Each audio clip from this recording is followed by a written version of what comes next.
আসসালামু আলাইকুম। The daily campus পত্রিকা থেকে একটি গুরুত্বপূর্ণ নিউজ আপনাদের সাথে শেয়ার করছি। আপনারা স্ক্রিনে দেখতে পাচ্ছেন, শিক্ষকদের ন্যূনতম বেতন 30,000 টাকা করতে হবে বলেছেন ভিপি নূর।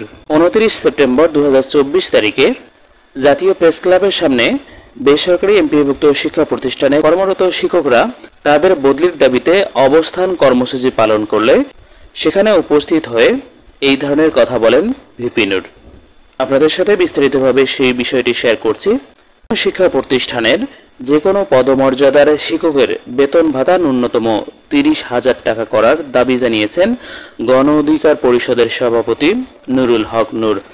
আজ রবিবার 29 সেপ্টেম্বর জাতীয় প্রেস ক্লাবের সামনে শূন্য পদে বদলির দাবিতে এমপিওভুক্ত বেসরকারি শিক্ষা প্রতিষ্ঠানের শিক্ষকদের অবস্থান কর্মসূচিতে একাত্মতা জানিয়ে দেওয়া বক্তব্যে এসব কথা বলেন তিনি। নূর বলেন, আজ শিক্ষকরা এখানে আন্দোলন করতে এসেছেন, তাদের বেতন নাকি 9,300 টাকা।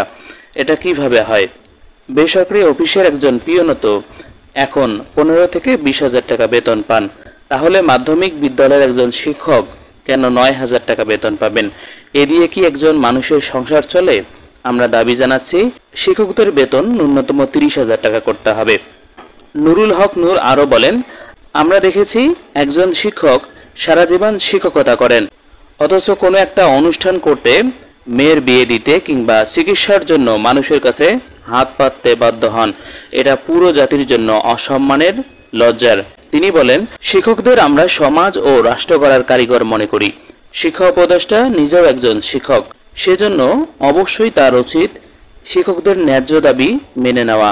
আমরা শিক্ষক সমাজের যৌক্তিক দাবি মেনে নিতে সরকারের কাছে আহ্বান জানাই। তাদের বেতন কাঠামোতে যে ভয়াবহ বৈষম্য তা নিরসনের জোর দাবি জানাচ্ছি।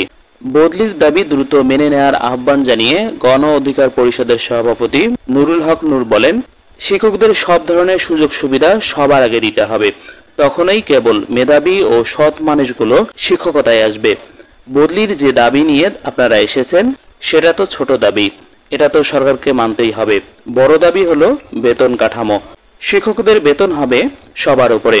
দুঃখের বিষয় হলো সত্য যে আমাদের দেশের যে সংস্কৃতি সেটা হলো দাবি আদায়ে আওয়াজ না তুললে, রাস্তায় না নামলে তা কখনো পূরণ করা হয় না। সেজন্য আপনারা দাবি তুলবেন এবং দাবি আদায়ে সরব থাকবেন। আমরা সবসময় আপনাদের পাশে আছি।